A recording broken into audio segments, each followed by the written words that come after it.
it's, as you mentioned, our expectations of others. We may accept that they are different, but unless we understand that difference, we still expect from them that they act like everybody else, that they fit in, and they do like everybody else does.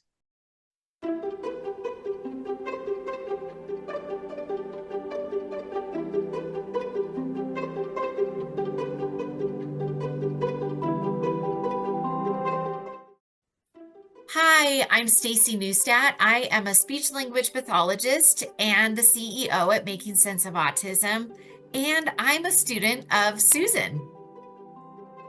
And I'm Susan Galabach.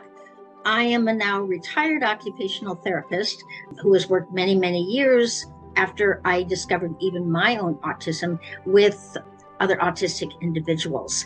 I founded Making Sense of Autism because of my passion to not only understand my brain and how it worked differently, but to try to explain what I've learned to other people so that they're more understanding and therefore more accepting and more accommodating to autistic individuals.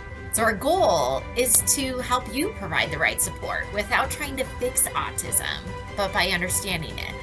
So, whether you're a parent, teacher, therapist, or just someone who wants to learn, you're in the right place. Be sure to subscribe and join us every week. We talk about a new topic.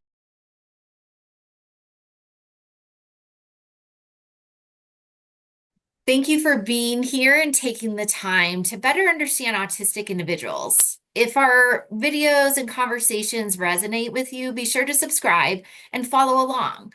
We also share a weekly newsletter with free tools and ideas that you can use right away. You can get on our newsletter at www.makingsenseofautism.com.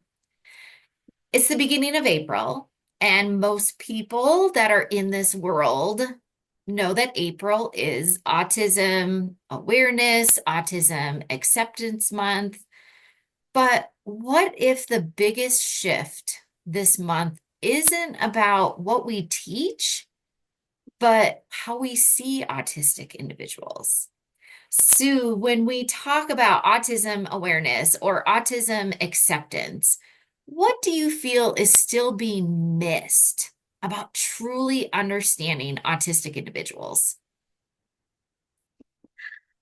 Stacey, this is a marvelous question to ask because we say awareness. Okay, everyone will say, hey, uh, everybody probably knows somebody who has an autistic child or who is recently diagnosed as autistic. Um, Awareness, yeah, it's almost hard to not be aware of autism in our current state. But acceptance, what does it mean by acceptance? Are you accepting that that individual is, yeah, he's weird, he's different, okay, he's defective, all those terms that we think of when we think about, because we don't understand what autism is and how it impacts. It's an invisible disability. I mean, you can see they're different, but no one really thinks about the brain is the master controller of our bodies and our minds and our thoughts and our feelings. But we don't even think about our own brain because it works so easily and automatically that we can't possibly imagine that things that are easy and automatic for us should be difficult for someone else. So we just see the differences. Now, is that what acceptance means? We accept the fact that, yeah, they're different, whatever term you want to use. Is that enough?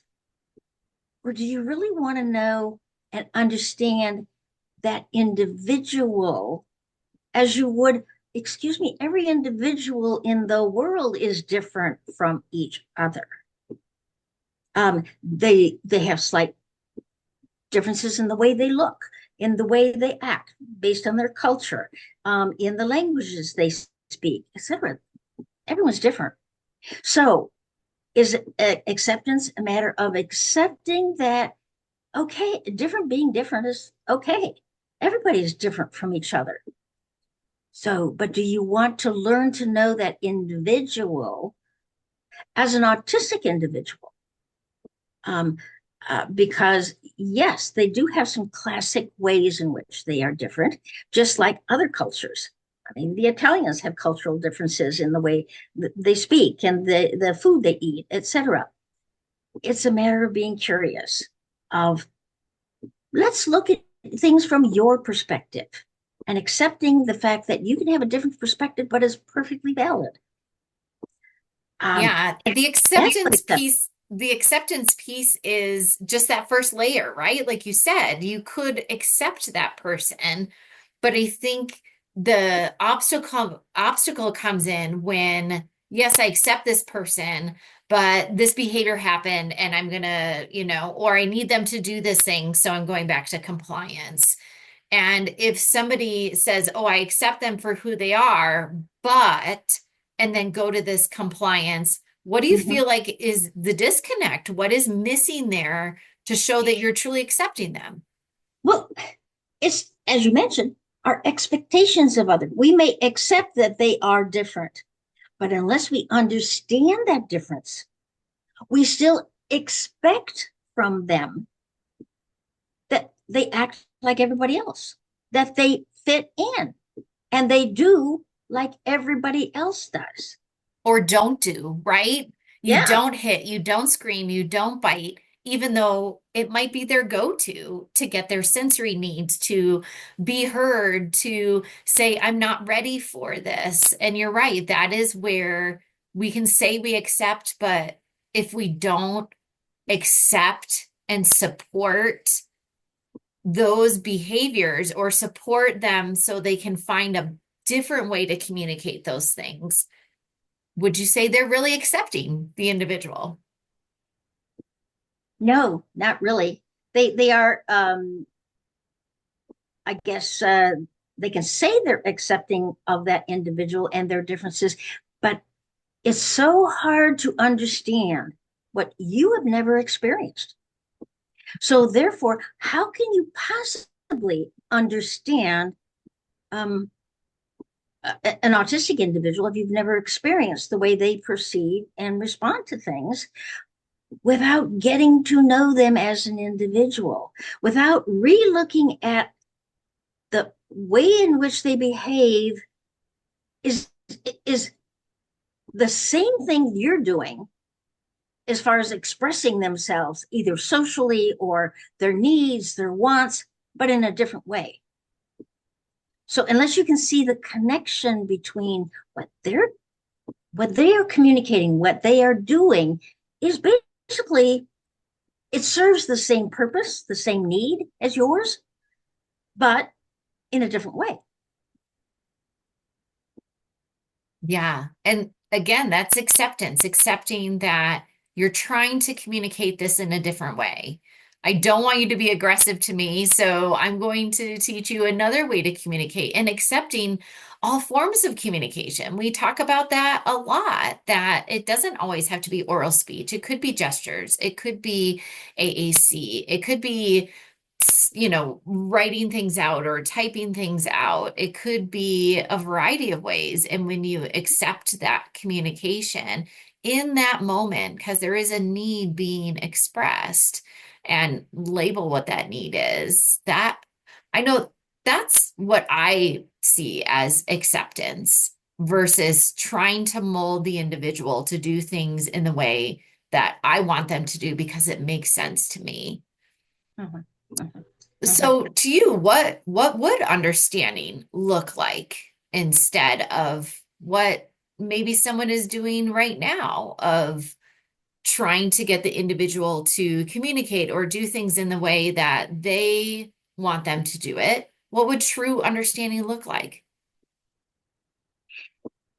It would be more, as we've talked about, inviting them than expecting them.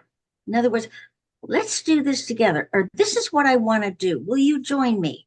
Um, and then interpret, being curious about the way they respond to your invitation to engage in some way, whatever way it is you're asking them to engage with you. Um, and then interpreting it as, okay, that wasn't what I was thinking or looking for, but are you trying to tell me XYZ? That this is what you am I right? Am I wrong? The asking, being curious about, am I interpreting you and your perspective in the right way? We call this fact checking, or we call this validation when we're communicating with anybody. If we're not sure, we want clarification. And so we're looking for clarification. They communicated back to us by their response to our invitation. And now we're trying to clarify. Okay, is this what you mean by that? And then you can write your own dictionary. Basically, it's a verbal to nonverbal communication dictionary. Is that when you do these nonverbal communication, that's what you're communicating, and these are the words that go with it. So that we get on the same. It's like anything else when you're learning a new culture in a new culture, a new language.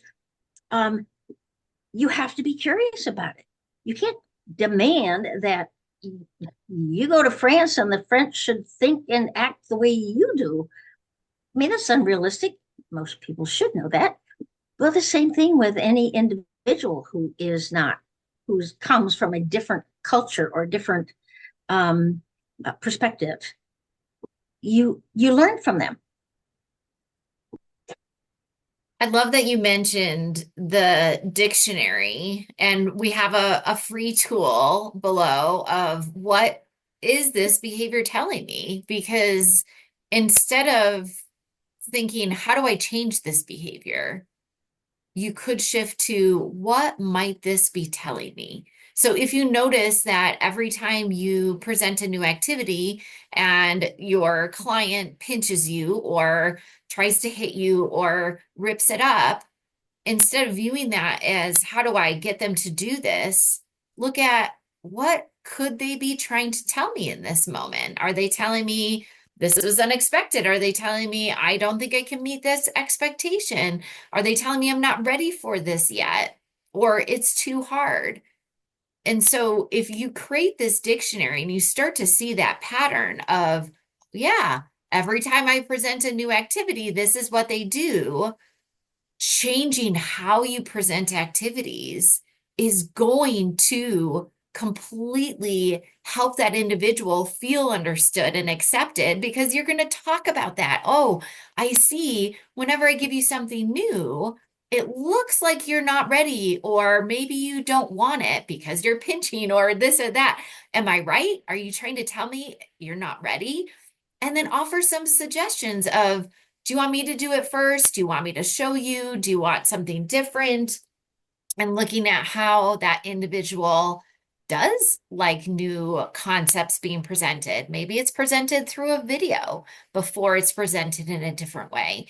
So all of these little shifts of, instead of looking at how do I change this behavior to what might this be telling me, this is true acceptance of who that individual is, because you're really trying to look at them. You're really trying to understand.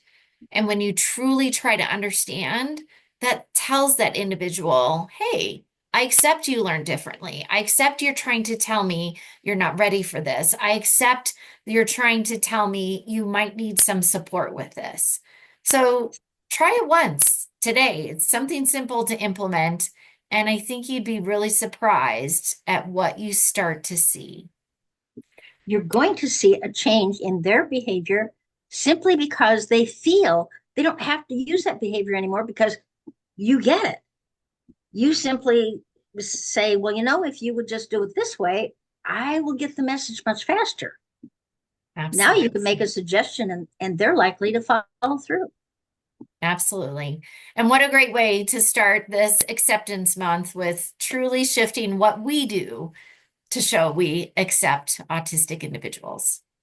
Thank you, Sue. Thank you for asking, Stacy.